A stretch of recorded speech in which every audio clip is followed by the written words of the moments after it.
TPs of setup before I go into my answer. Firstly, individuals who do believe in the American dream are more likely to take risks and work harder due to this belief that they can move upwards and they are not restricted by their background. Secondly, risks are crucial for society to, as a whole, to move forwards, right? I feel like they're just extremely crucial, just in general, to move forwards. All right. Now onto my substantive. First point is that the American dream promotes and increases aspirations as well as social mobility, right? And so even if this mobility is imperfect, it still motivates people to pursue education, start businesses, take risks, and create a sense of independence and urgency. And also rather than a predetermined fate. And this will encourage innovation and entrepreneurship, which also leads to productivity and innovation, which is far better for quality of life for those individuals.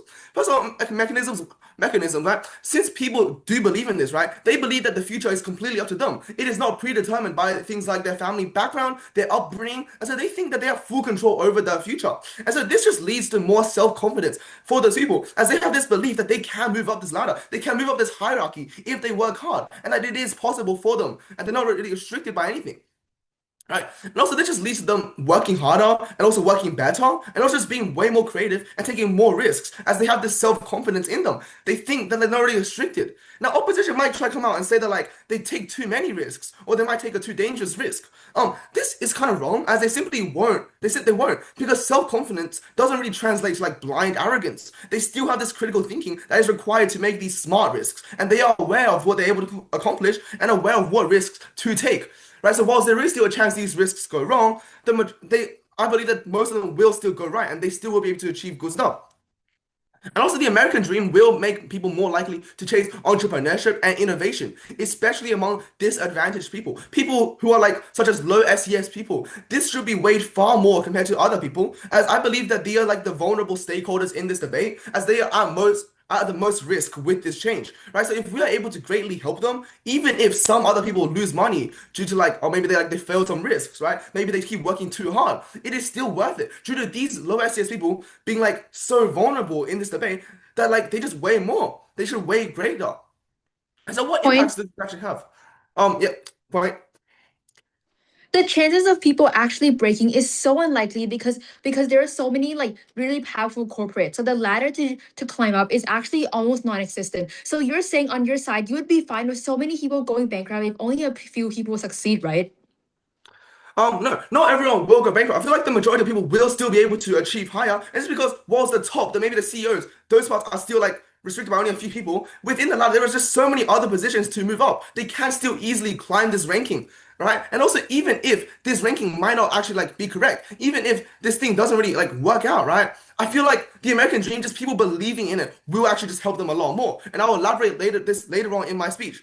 And my second point is that it creates a society that believes that in the American dream is one that rewards merit over status and also rewards things as resilience and personal responsibility.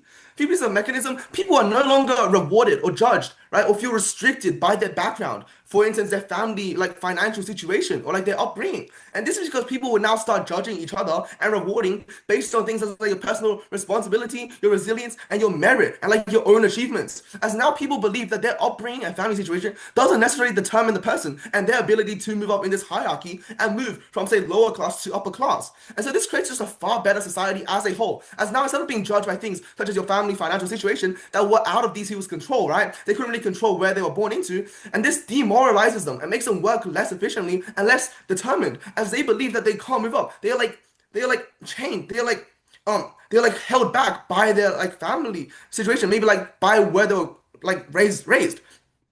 Right, but now they are being judged by something they are in control of, and so now they will work harder and be more determined because they have this belief that they can move up. And so, as opposite I said, right, if this is a dream, let's just assume this dream is fake, right? Let's assume that even if they work hard, they still can't really climb up.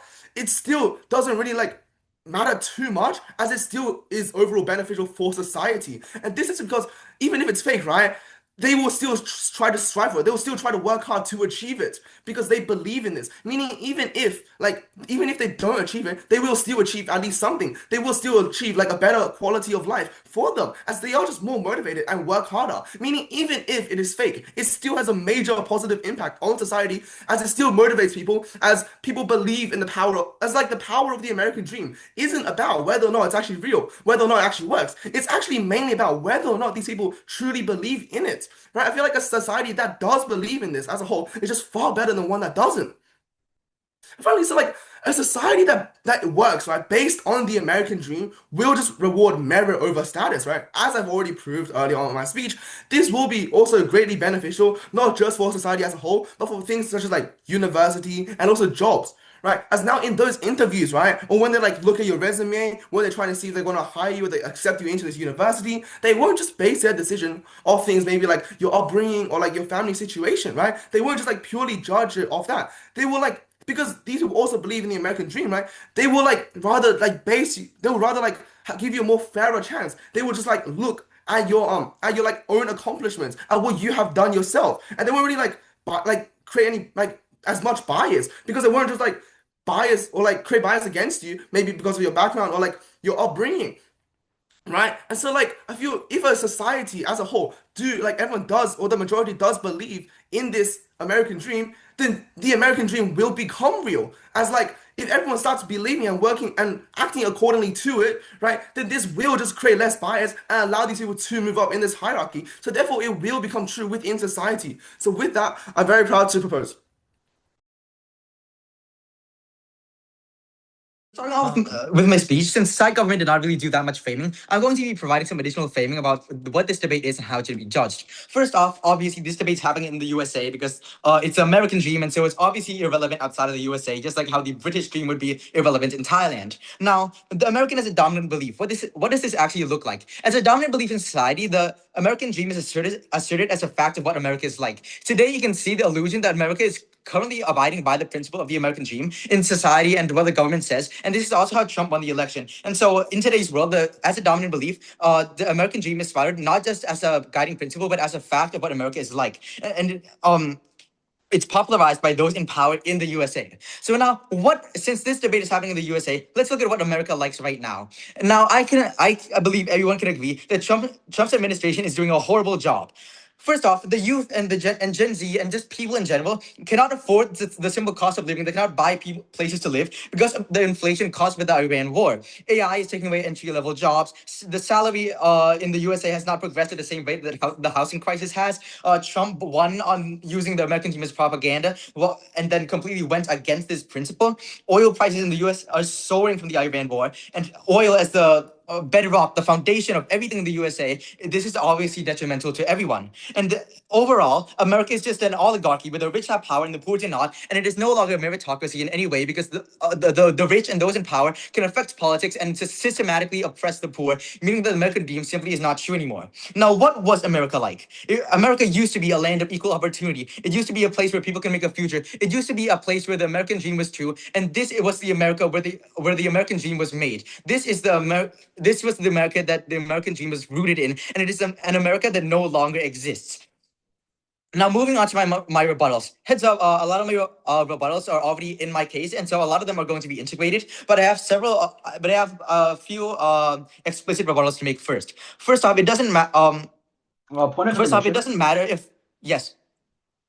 You stated that because of the current America, because of the administration is bad, and because they sort of champion this idea of the American dream. But can you explain how specifically does a specific administration supporting an American dream means that the American dream is bad? For example, what happens if another administration that's not the Trump administration supports the American dream? Is the American dream still bad in that case? Listen, okay, first off, about the presidency itself, this debate is happening in the current America, so it's happening in the Trump, who is obviously bad, right? Now, the American dream you got to understand that it's not just used as a belief itself, it's used as a fact by those in power. It's used as a fact by the Trump administration about what America is like. And so that is why it is bad. The American dream itself is not bad. The idea of meritocracy is amazing, but the way it is being used by those in power is what makes it bad, because those in power are using it to categorize America and characterize it based on an incorrect basis.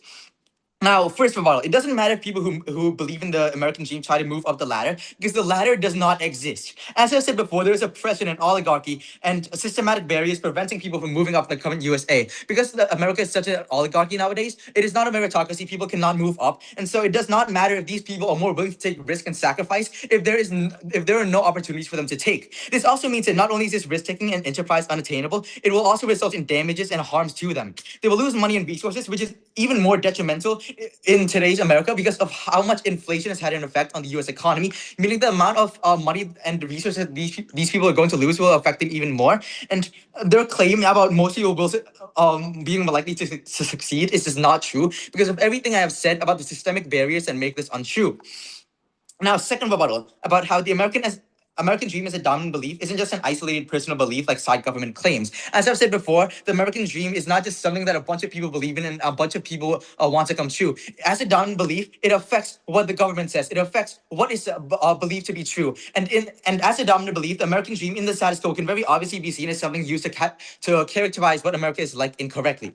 Now, moving on to my argument, I like to talk about oligarchic oppression, and my claim is that the American dream is a mechanism by oppression used by those in power to suppress the poor. Currently, the American dream is still promoted by the powerful as the truth of America and what America is like right now, right? This means that those in power claim that America is still a land of equal opportunity and enterprise like what it used to be, even though, as we have said, it no longer is because of all the corruption and the barriers that have turned it into something else.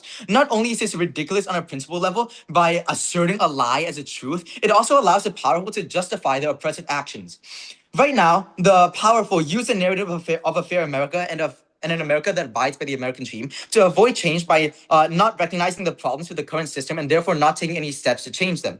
They tell the less powerful, like the middle class and the lower class, that if they want to move up the ladder in power and wealth, they only need to take opportunities, even though these opportunities don't exist, because they are the ones who have taken these opportunities away. They frame systematized oligarchy as simply the result of hard work, but this can only be true on the basis of equal opportunity, which does not exist in the current America. Right now, the rich interfere with politics, preserving their own powerful by affecting lawmaking through bribes, which means that America right now is not a meritocracy, but a machine of generational oppression that is funded and preserved by those in power to suppress the poor. Trump used the American dream as a form of propaganda with his slogan, make America great again, to get people to vote for him, and now he's going against it. He benefits from the failure of the American dream because by preserving oligarchy and corruption, he as a rich white man, he as someone in power, and him and all of his powerful friends benefit from the belief that the American dream is the truth and the societal dominant belief that it is the truth.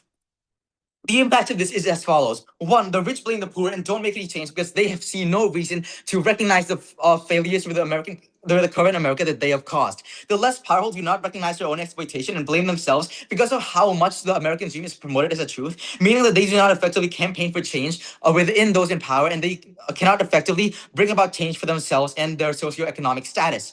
For example, the normalization of tipping culture. The tipping culture has become such a typical thing in the USA that it is not even frowned at. But basically, what tipping culture is restaurant owners don't pay their workers enough, and to the point where customers need to provide extra money just for these restaurant workers to have enough money to make a living. And this has been so normalized by America because of those in power cutting the cost of living making the cost of living soar for the less wealthy and all of the oligarchy that has been happening in America, and that has only been magnified by the Trump administration. And it is for all these reasons, this destruction of meritocracy, this lie of the American dream, and this creation of a corrupt system, and it's for all these reasons that we are so proud to oppose. Thank you.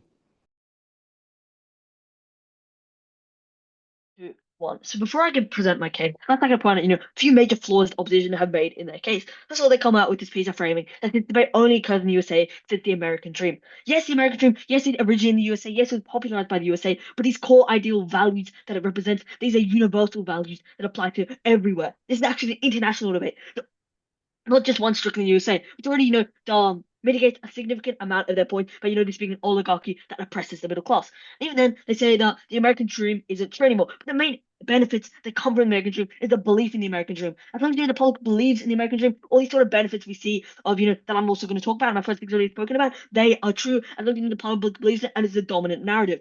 I also said that there's a systemic barriers preventing people from moving up. There's gonna be no change in their world under Donald Trump. Well, first of all, obviously, we're already seeing these systemic barriers on the status quo where the American dream isn't dominant. And in their world, let's say, but there is no American dream. There's no sort of dominant narrative saying that you can move up if you work hard enough, right? That means that in their world, no one's going to try and work hard, try and move up. So everyone's going to still stay locked, in their class. We're still going to have zero class mobility. It's going to have the rich oppressing the poor and the middle class because they don't have anything to work for, right?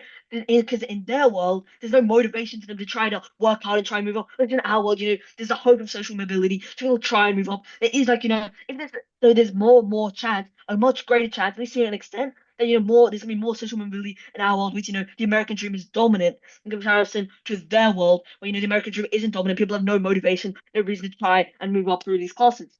Let's just say that people are going to lose money and resources if they pursue the American dream. The American dream isn't about, for example, starting a startup. Let's say investing your life savings into a company. It's about working hard. Putting in as much effort as you can, being as productive as possible, to get the chance to try and move up. So it does not equal as the opposition have tried to portray it as starting startups go crazy risk. It's about working really hard as you can to try and get those chances to get promotion, to move up. That is what the American dream is about, and only what opposition had mischaracterized it as. I think the American dream is a mechanism for oppression. It's really not actually, because what it's actually doing is it's giving people the motivation to work hard and try and move up and try and create this class mobility. Even if there is no class mobility, it is at least trying and giving people the hope that there is. Well, on the opposition's world, right? On the flip side, in their world, there is actually it's actually a more oppressive system without the American dream because there's no hope, there's no belief that they can move up if they try. Someone is going to move up. There's more class mobility, there's less class mobility on their side. There's a more rigid class structure, and we're going to see more oppression, more inequality, more of this larger gap between the lower and the middle class and the upper class in the opposition's world. All these harms we're talking about are going to happen in their world in comparison to ours. All right, now for my substantive points. First of all, my first point is about how there's going to be greater social cohesion with the American dream as the dominant narrative in society. So the narrative of the American dream, of if you work hard enough, you can advance in society, you can do better. It creates social cohesion and hope because it gives citizens a common goal and identity. So there's less social resentment, as all these people they share the same goal, they identify with the American dream, they want to move up in class. And even for example, let's say they see someone who's much wealthier, it's an upper class person, right? See, let's say a millionaire, whatever, DOI. right? Sure, accepted. So you say that you would have a world where people hope, but however, it's just like hoping to win the lottery. It is never possible. So you would want America to be a place where everybody's hope but taking risky gambles, but change can never happen and these people can never be better. There's actually more chance. Actually, the change is gonna happen in our world because people are striving to. It's not the analogy of winning the lottery is completely different to this because winning the lottery, right, it's a luck chance. This thing you can actively take a chance because our world they're actively trying, let's say to do really well in their career, in their job, right? In your world, right, there is no trying to do really well. So there's actually a hope for change because they're pushing for that change. Everyone's trying, and that's creating a high chance of change. In a world where no one's trying to move up, everyone's trying to stay in their classes. All right, I'm going to choose my substantive. For example, like if I see someone wealthier or better off, rather than in the opposition's world, where they go, all right, I can never be like this person, and they get resentment, more polarization. They're actually going to go, I can become that person thanks to the American dream, telling them, there's hope for class mobility. They can push and they can work really hard and they can eventually, reach that goal. Obviously, so in the opposition's world, right, there's going to be more polarization, it's more resentment, as they have no hope of this class mobility. There's no hope for them to move up to reach that person's quality of life, their social status in life. Because without the American dream, your entire life, your social status, your class, not determined by where you're born, your luck, rather than under the American dream, we at least have the chance, put in the effort to actually reach it. And there is an impact, gonna be if there's no social cohesion in our world with social cohesion, we're gonna see less social resentment. These sort of inherent barriers such as race, religion, class are gonna be much, much less like important. Obviously, because it's more based on merit, or at least the belief of this merit. And it's gonna be less polarization, less hatred, and less resentment based off class. Obviously, the opposition world, as I've already explained, can be much, much more resentment, more polarization, a lot less social cohesion. Obviously, in our world, it's going to be the reverse of these harms, and these benefits instead, right? Obviously, our world has these much, much greater, benefits in comparison to the opposition's world with these harms. Obviously, now for my second substantive point, there's going to be less crime, which is American dream is the dominant narrative. And empirically, right, the main people sort of committing these crimes obviously are driven to it. They're desperate, right? They're these disadvantaged people, people coming from disadvantaged backgrounds, such as those without university educations, those who dropped out of high school, those low SES people. These are the main people who are committing crimes, right? And obviously, these people believe they can't get a better future. There's no hope. They can't actually do anything. Obviously, going to commit crime. But if there's this idea, this narrative that is dominant in society, tells them they can get a better future if they work hard enough, such as the American dream in this case, this means they're going to have an incentive, rather than committing crime, to work really hard to chase this better future. Obviously, we're going to see less crime as a result. Also, we're going to see these financial benefits, right? Because there's less money spent on prisons, there's less money spent on fixing, repairing these crimes, for example. But also, going to these benefits for these low SES people. They're either previously been committing these crimes or forced and driven to commit these crimes. Opposition as well, instead of being locked up in jail, they're seeing a better life. They have a future, but they have the hope of a future. That's the more important thing. They feel they have a future. They have all these positive benefits. Working hard. Let's say getting a job. All these sort of things are happening for them. Rather than opposition's world, they have no options. They just have to commit crimes, try and stay afloat, for example, right? Obviously, as low SES people are these very vulnerable stakeholders. Obviously, so these benefits to them should be weighed much, much higher than impacts on other stakeholders, which opposition actually haven't explained the benefits in their world, only the harms of our world, apparently. And given we have all these benefits, so these positive impacts, the most vulnerable and most important stakeholder in this debate really is these low SES people. Our world, where the American dream is a much more dominant narrative in society, is much, much better to be preferred to a world where it isn't. Thank you. I'm proud to affirm.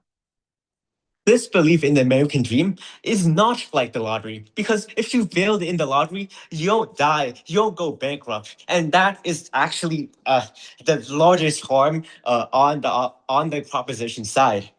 So first of all, I'd like to briefly touch on the point about this debate not being in the U.S. Well, I actually think that in other countries, there's even less kind of infrastructure there to be able to support these people to get to their dream in the first place, right? The economic situation is even worse, and inflation is everywhere. So actually, by making this debate about the U.S., we're actually already being fairly charitable if we're thinking about it, right? Now, secondly, on this point about crime, that's the deputy that DPM mentioned, right? Well, actually, what we're truly seeing in our world, where a lot of people still believe in this American dream, is that when they go for this American dream, they actually are getting bankrupt, and then they're getting poorer, they're getting more desperate, and that's why they commit the crime. In comparison, when in our world, right, when people don't blame themselves and they blame the system that is faulting them in the first place, that's when they protest and unionize in order to change that system. Right? Now, second kind of point here about the realisticness and the probability of actually achieving this dream. So, let's just talk about likelihood. If you're the average person in America, right? When you're going to try to achieve this dream, you're already seeing such a high cost of living. You're seeing inflation. You're seeing very high oil prices right now. You're seeing these housing prices being way higher than salaries than housing prices increasing way more than salaries are actually increasing. The actual reality behind it is it's so unlikely that you succeed, and the harms that come when you don't succeed, they look like bankruptcy. They look like going to lifelong death. And then this is especially so with the rise of AI, where people are using AI to make startups, and that market is already being so far saturated that the likelihood of you being that one startup that actually goes into success is just far too high compared to the amount of people that will fail and ruin their lives along the way, right?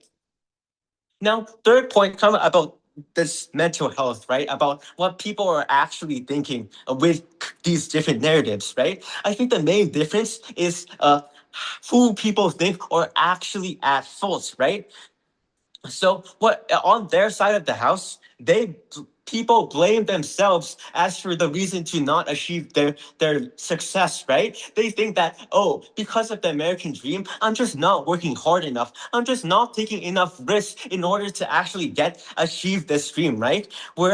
And that's how crime happens, because when they blame themselves, when they think they're in the wrong, they just think, oh, I need a quick way out in order to go have at it again, right? Now onto my argument, which I think perfectly engages with a lot of the points side government made about how on our side we'll actually achieve this change without the dream. So if this dream kind of isn't the main narrative, then I think a lot of people will accept that, like, yeah, it's not the reality, and that people are being oppressed by this system, right? And that the cost of living is high, inflation is increasing, all of these things. And they realize why? that the government needs to help the people, right? Of course, when they go to like a convenience store, right? And they look at like eggs being like $9 in the government world. What happens is they blame themselves. They're like, oh, I'm the reason I can't afford these eggs. In the opposition world, they actually go out and vote because they want to be able to afford those eggs and they want to live, right? And because of that, that's why they go and protest and have all these social and advocate for all these social changes. I'll accept.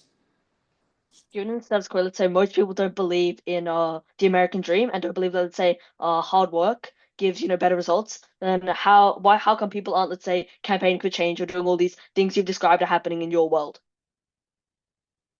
Because campaigning for change means changing the system. And now remember, these people don't think that the system are basically wronging them in your world, right? They think that it's themselves not working hard enough, as the info side says, as the main reason for why they are kind of like why they basically can't even afford to live, right? And if these people believe that the government will help people and make and like advocate for all these policies. What these look like is, for example, voting for Kamala Harris, like when she cast a tie-breaking vote for the Ships and Science Act, Zohar Mamdani with universal pre-K, right? All of those things across the entirety of society.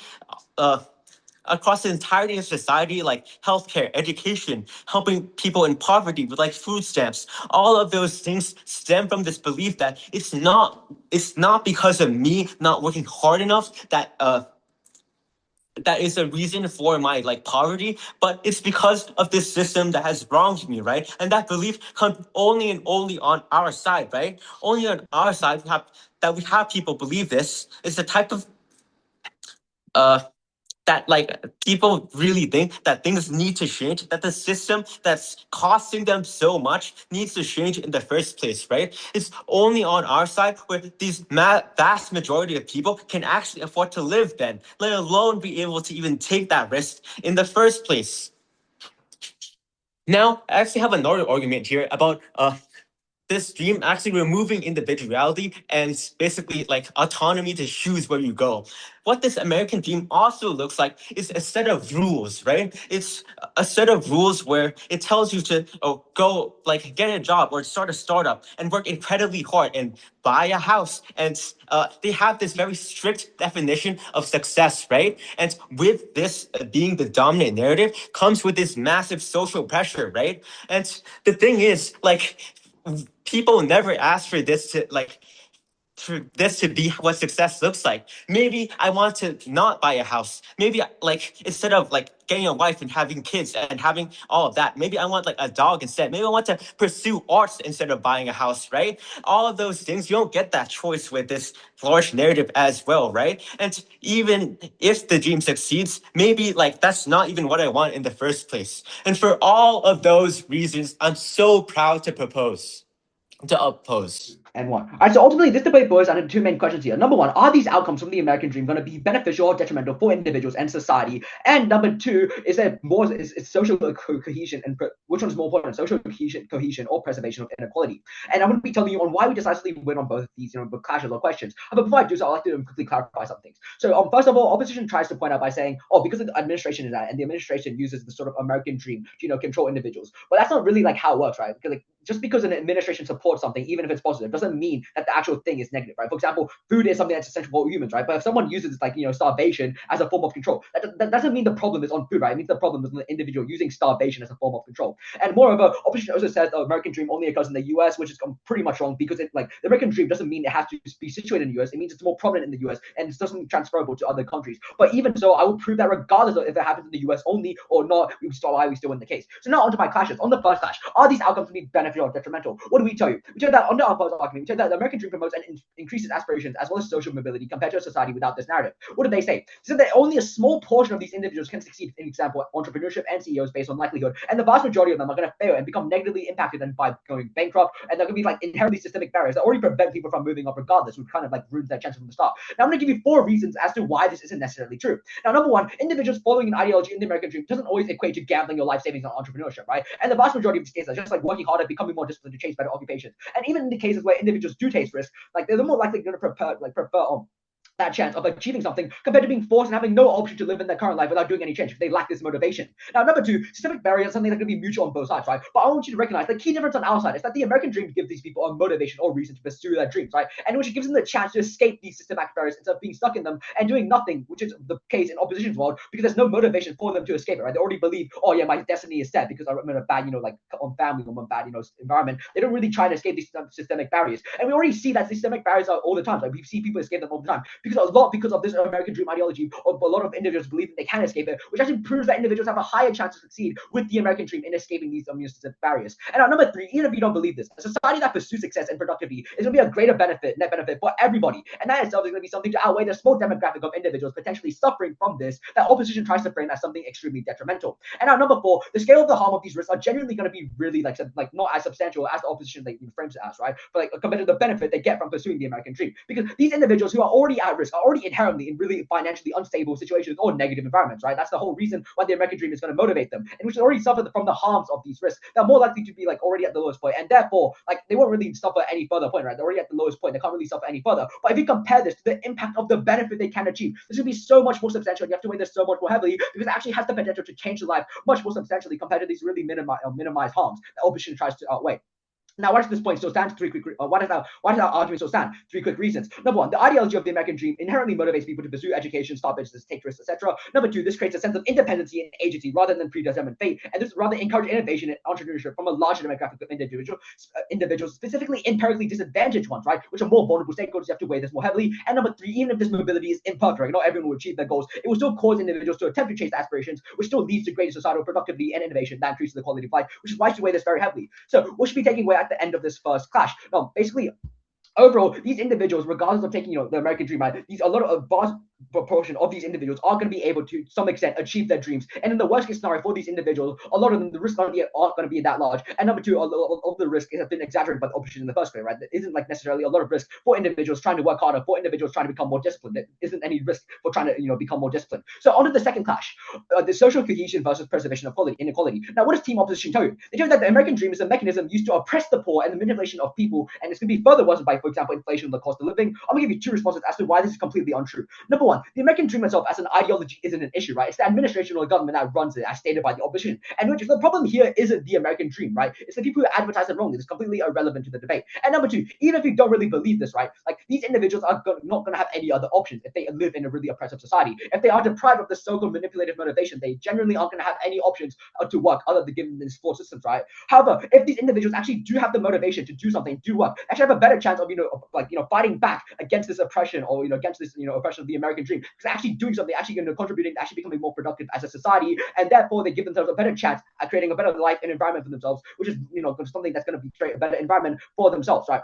Now, what do we tell you under this clash? We tell you that a society with the predominant narrative of the American dream creates a social cohesion and hope. What do they tell you about this? They tell you that, number 1, individuals are going to blame themselves rather than the systemic flaws due to them having a sense of agency. I'm going to give you one quick response to this. Number 1, individuals can still recognize the sort of flaws in the system, as well as continue to do something about it, right? Individuals aren't going to feasibly fully blame themselves for everything just because they're incentivized to work harder. Like, they're not going to blame themselves, I can't afford these eggs purely because of myself, purely because I'm not working hard enough. If things are blatantly, like, there's an issue, right, with the administration, individuals have the capacity to recognize it, right? We see this in the status quo all the time. Individuals still that do possess the American dream are able to still recognize things that are inherently wrong with their political system, right? The people are still able to recognize things that are wrong with the system they live in, which is something that completely mitigates the point, makes it irrelevant. And what else do they tell you about our point? They tell you that it removes social autonomy and forces everyone to conform to the goals and narrative, right? It doesn't let people pick the options. And number 1, quick response as to why this is true. The meaning of the American dream can change for different individuals, right? The American dream is a really broad ideology that motivates individuals to work harder to chase their own respective dreams. And these own respective dreams can change based on, for example, like the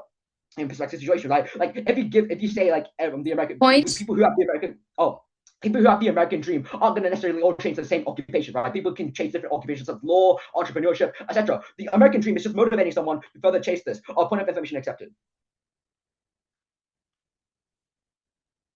You said that the American dream is just this broad ideology, right? Then why are people like Donald Trump making it the face of their campaign to try to push people to vote for them? And when people voted for them, he clearly doesn't follow through. Yeah, I understand. Basically, we've already stated before that the problem, the differentiation between the American dream and the administrations that push it, right? If administrations are negatively, harming the environment by pushing this ideology of the American dream, it's not the American dream that is the issue, right? It is actually the administration and their policies themselves. It's completely unrelated to the debate. We're saying that regardless of the administration, the American dream is something that's going to be positive and beneficial when achieved correctly. And in this case, it still remains true. Now, why does that point still stand quickly on why we get more social cohesion? Because number one, the American dream allows individuals to transcend barriers about race, religion, and class. It allows everyone to strive for a better life, regardless of the consensus. And number two, it gives citizens a common goal and identity. There will be less resentment as they all share the same goal. And number three, without the American dream, these individuals believe their social status and class is determined by birth, right? And instead, they're going to blame others by saying, "Oh yeah, I can't get rich because these people were born in I can't get rich, and because rich people already born into a rich family, right?" They kind of removes all their motivation from the start. And this is really important. You have to weigh this really heavily because it evens the playing field for all of these empirically disadvantaged individuals, right? It gives them a chance to actually chase their dreams, to actually, even playing field, actually get out in their world and achieve their dreams. So we should be taking away at the end of this class. We should believe that number one, the American dream is something that increases social cohesion by making sure that individuals actually have motivation to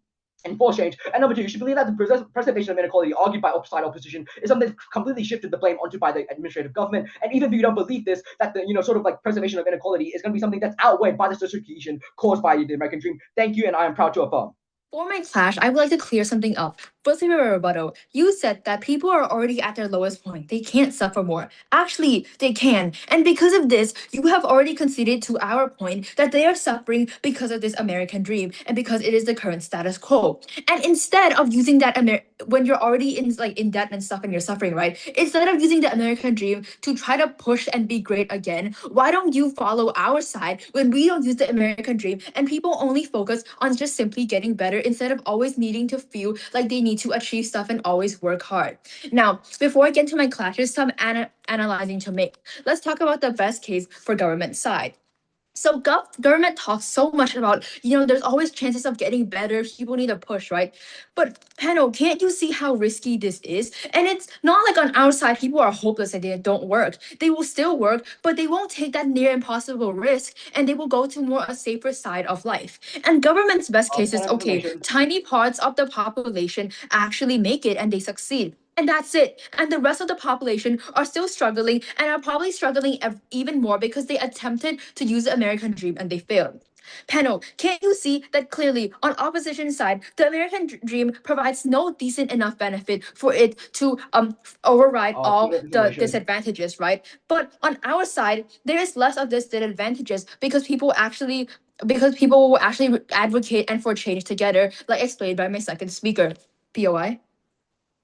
All right, so basically you've stated that the risk of these individuals is going to be extremely high, but is that not outweighed by the benefit they could potentially get, right? Assuming all of these individuals are already at quite a low point in their lives, is the benefit not much more substantial compared to the harm they could possibly receive?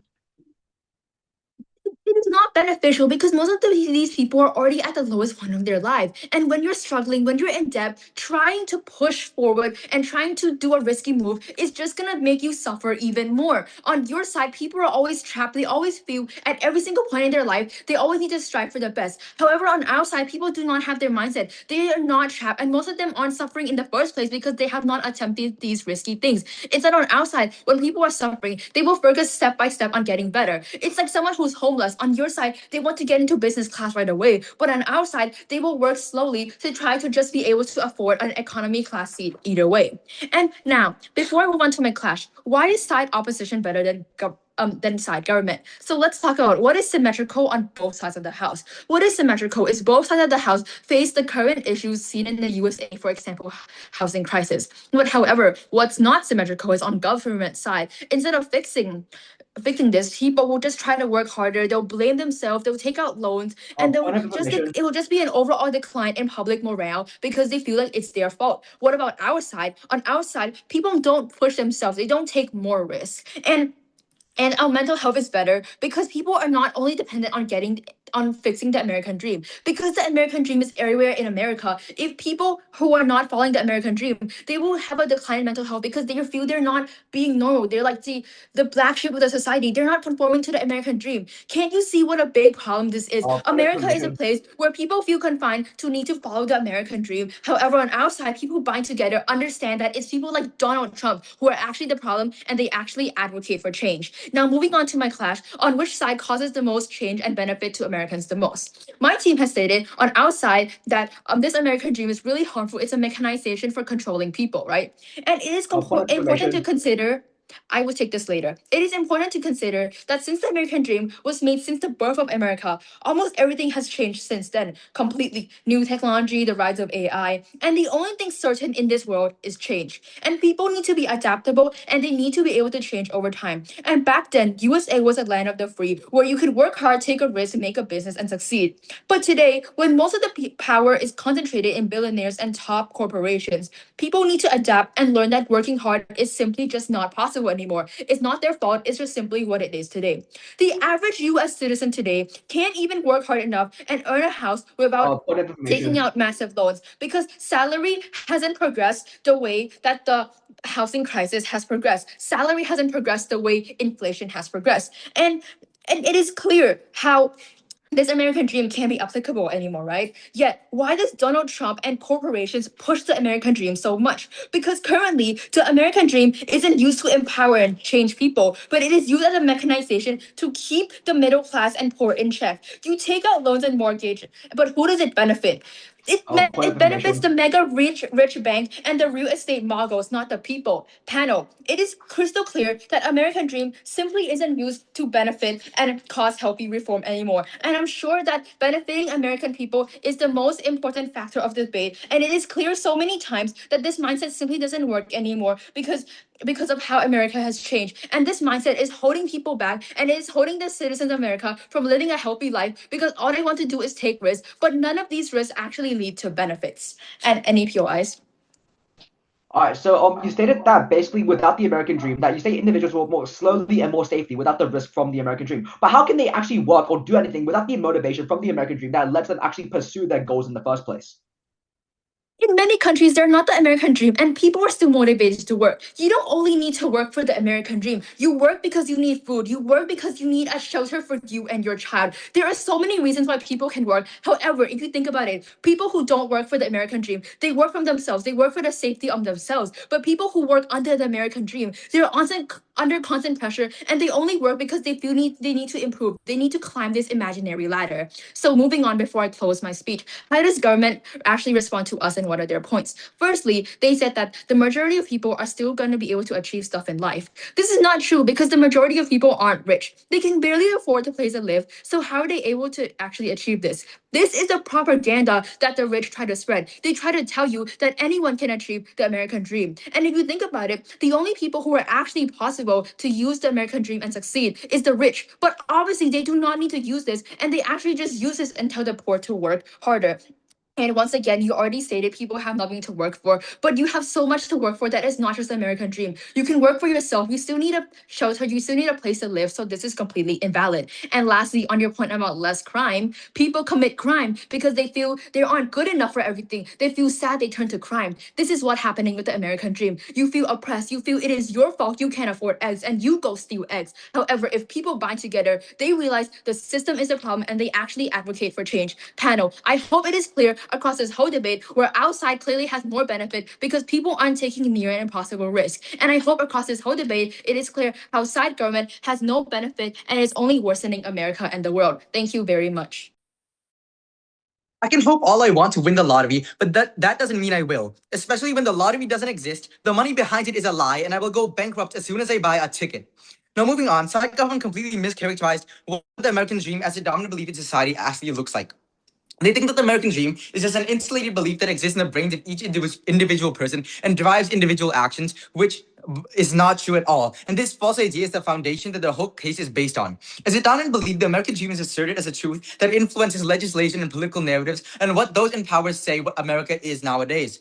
This can be seen in Trump's agenda. He used his "Make America Great Again" slogan to win the election, and then he crashed the U.S. economy using inflation. And he was only sponsored by the wealthiest of society, like Elon Musk, and no one in the middle and lower class who came from those origins actually sponsored him. Now, even if what they say is true and the American dream is just what people act on, this still hurts these people severely. Because as you said before, there are systemic barriers and exorbitant cost of living that make acting on this hope very harmful to them. They will lose money and go bankrupt by being brave and bold. They will lose money by having an initiative because side government is building a world and defending a world where people are punished for pursuing the American dream and meritocracy. This means that this hope itself is not going anywhere and would only hurt the mental health and societal hope of society even more, contrary to the entire case about building hope. They also do not explain the impacts of hope itself and why it would lead to anything but pain for these people.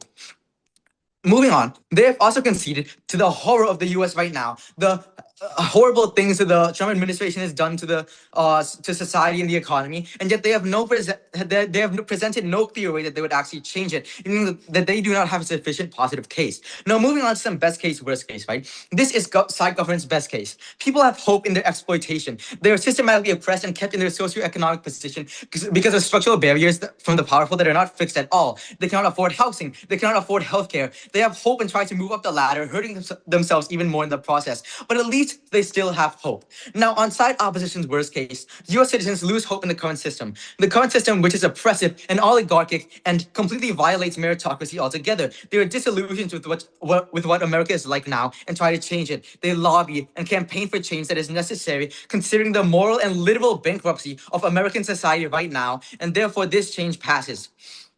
Now, moving on to side government's very strange attempts at categorizing this debate as something that happens in the world as a whole rather than American society. And this is so ridiculous, I originally didn't want to spend any time on it, but it looks like I do.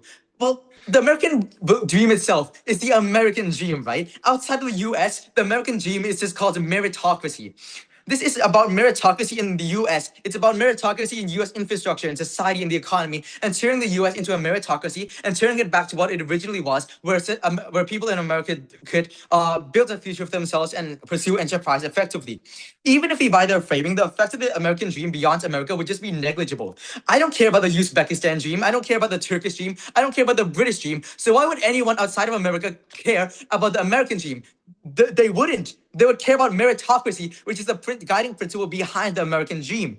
We are already being charitable, by the way, by narrowing this debate down to America itself, because as the most developed country in the world, the US has the most capabilities and the most potential to actually realize the American dream. And so we're already giving them so much by narrowing this debate down to only America and not developing countries outside of America. And yet they have still made all these mistakes and they have still completely compromised their own case. And it is for all these reasons that I am so proud to oppose, and we on side opposition win this debate. The first clash is, will the American dream actually cause more harm and risk compared to overall benefit, right? In the first clash, the opposition tells you that these individuals working are going to take more risky actions, and therefore it's always going to lead to bankruptcy and a high level of harm. Two reasons why this is inherently flawed. First reason, the harm of these actions hasn't been weighed against the potential of these benefits by side opposition, right? This is because the substantial potential of these benefits are life-changing and far outweigh the harms that are being pushed by opposition. Secondly, side opposition also consistently frames their arguments about taking massive risks, which, despite being a factor of the American dream, this is not the case for every individual. The American dream is something that doesn't always mean taking risks. It means becoming more disciplined and working harder and being more motivated to chase your dreams.